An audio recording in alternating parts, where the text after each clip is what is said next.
Delhi police का वो होनहार सिपाही जिसका नाम आज बाड़मेर, जैसलमेर सहित पूरे पश्चिमी राजस्थान की हर जुबान पर चढ़ा हुआ है। छोटे से गांव का सरपंच जो आज राजस्थान में कांग्रेस पार्टी की सबसे बड़ी उम्मीद बन गया है। कोई उसे राजस्थान की राजनीति का भविष्य मान रहा है तो कोई उसे गरीबों का मसीहा कहता है। हम बात कर रहे हैं आरएलपी के पूर्व नेता और राजस्थान की बाड़मेर सीट से कांग्रेस कैंडिडेट उम्मेदाराम बेनीवाल की। उम्मेदाराम बेनीवाल का जन्म राजस्थान के बाड़मेर जिले के बायतू उपखंड के पूनिया का तला गांव में हुआ था। इनका परिवार खेती से जुड़ा हुआ एक किसान परिवार है। इनकी शिक्षा गांव से ही हुई। फिर तमाम युवाओं की तरह ये भी सरकारी नौकरी की तैयारी करने लगे। कुछ ही दिनों में इनका चयन दिल्ली पुलिस में हो गया। उम्मेदाराम कई सालों तक दिल्ली पुलिस में अपनी सेवाएं देते रहे। वहां इनकी गिनती सबसे ईमानदार कर्मचारियों में होती थी। कुछ दिनों बाद इन्होंने खुद का बिजनेस करने का सोचा, नौकरी से इस्तीफा दिया और बिजनेस लाइन में कूद गए। उम्मेदाराम एक सफल बिजनेसमैन भी हैं।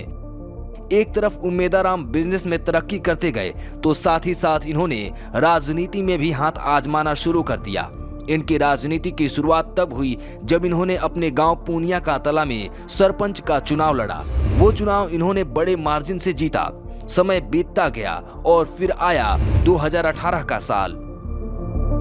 उम्मेदाराम की मुलाकात हुई राजस्थान के दबंग और बड़े जाट नेता आरएलपी चीफ हनुमान बेनीवाल से। ये साल राजस्थान का चुनावी साल था। साल के अंत में विधानसभा चुनाव होने थे। हनुमान बेनीवाल युवा नेता उम्मेदाराम से खासे प्रभावित थे, सो उन्होंने उम्मेदाराम को अपनी पार्टी से विधानसभा का टिकट थमा दिया। विधानसभा सीट थी बायतू और मुकाबला होना था कांग्रेस के दिग्गज नेता हरीश चौधरी से। बीजेपी ने भी अपने बड़े नेता कैलाश चौधरी को टिकट दिया। अब बायतू में त्रिकोणीय मुकाबला था। मुकाबला हुआ तो उम्मेदाराम दूसरे नंबर पर रहे। वे चुनाव तो नहीं जीते पर उन्होंने बीजेपी कैंडिडेट कैलाश चौधरी को तीसरे नंबर पर धकेल दिया। इस चुनाव में कांग्रेस के कैंडिडेट हरीश चौधरी को 57,703 वोट मिले तो उम्मेदाराम को 43,900 वोट मिले थे। वहीं बीजेपी कैंडिडेट कैलाश चौधरी 39,392 वोटों के साथ तीसरे नंबर पर रहे। इसके बाद भी उम्मेदाराम लगातार राजनीति में सक्रिय रहे और 2021 में जिला पंचायत चुनाव में कूद पड़े। जनता ने भी उम्मेदाराम का खूब साथ दिया और उम्मेदाराम बड़े अंतर से चुनाव जीतने में कामयाब रहे। 2023 के विधानसभा चुनाव में हनुमान बेनीवाल ने इन्हें फिर से बायतू विधानसभा से चुनावी मैदान में उतारा। एक बार फिर इनका मुकाबला कांग्रेस के हरीश चौधरी से ही होना था। वहीं बीजेपी से सामने थे बालाराम मूठ। बायतू सीट फिर से त्रिकोणीय हो गई। उम्मेदाराम ने कांग्रेस भाजपा दोनों के कैंडिडेट्स के दांत खट्टे कर दिए, लेकिन दुर्भाग्यवश वे मात्र 910 वोटों के मामूली अंतर से ही हरीश चौधरी से फिर हार गए।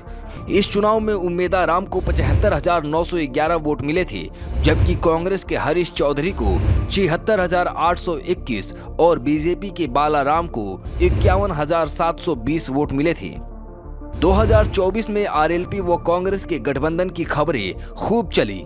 इसी बीच अचानक उम्मेदाराम ने कांग्रेस ज्वाइन करने का मन बना लिया।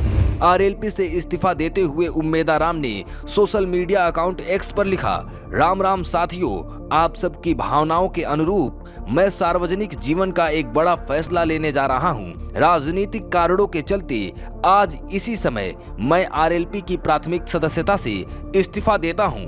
मैं आरएलपी सुप्रीमो हनुमान बेनीवाल जी एवं पार्टी परिवार के प्रत्येक सदस्य का शुक्रिया अदा करता हूं। अब लोकसभा चुनाव 2024 सामने है और कांग्रेस ने उम्मेदाराम को बाड़मेर लोकसभा सीट से मैदान में उतारा है। अब देखना होगा कि उम्मेदाराम कांग्रेस आलाकमान की उम्मीदों पर कितने खरे उतर पाते हैं।